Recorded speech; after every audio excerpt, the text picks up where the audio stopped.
सूर्या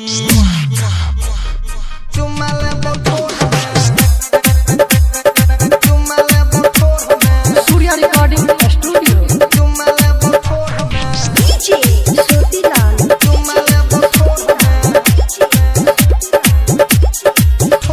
गे 16 के उमर तोहर पतली कमर छो, एलही बंगाल से जवानी के लहर छो।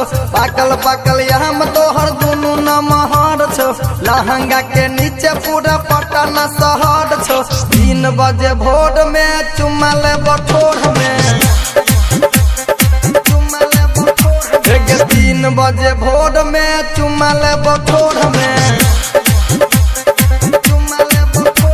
गे 16 के उमर तोहर पतली कमर छो, एलही बंगाल से जवानी के लहर छो। पाकल पाकल हम तोहर दुनू नमहर छो, लहंगा के नीचे पूरा पटन शहर छो। 3 बजे भोर में चुमा ले बठोर में,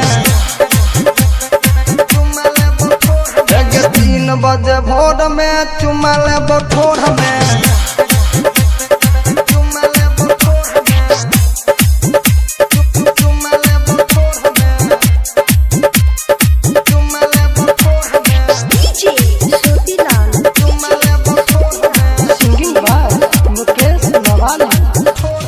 चढ़ल जवानी तोहर झड़ जेतोगे, छौड़ा सबके नशा जब चढ़ जेतोगे। छौड़ी के चोली पर फेंकबो न मरिया, जब जब लचकतो तोहर पतली कमरिया। 3 बजे भोर में चुमा ले बठोर में, 3 बजे भोर में चुमा ले बठोर में। गे 16 के उमर तोहर पतली कमर छो, एलही बंगाल से जवानी के लहर छो। पाकल पाकल हम तोहर दुनू नमहर छो, लहंगा के नीचे पूरा पटन शहर छो। 3 बजे भोर में चुमा ले बठोर में,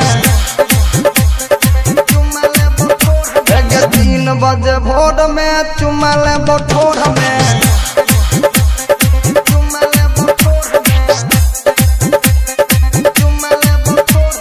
सूर्या रिकॉर्डिंग स्टूडियो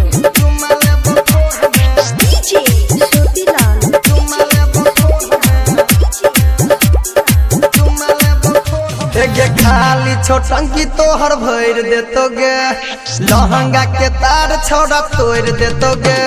सुनील दरजी देश के छौड़ी बन जतो मवाली मुकेश के जोड़ी। 3 बजे भोर में चुमा ले बठोर में, 3 बजे भोर में चुमा ले बठोर में। गे 16 के उमर तोहर पतली कमर छो, एलही बंगाल से जवानी के लहर छो।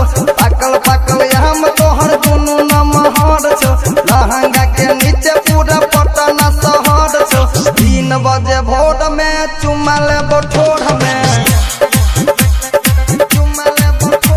गे 3 बजे भोर में चुमा ले बठोर में। Mix by Sotilal. चुमा ले बठोर में।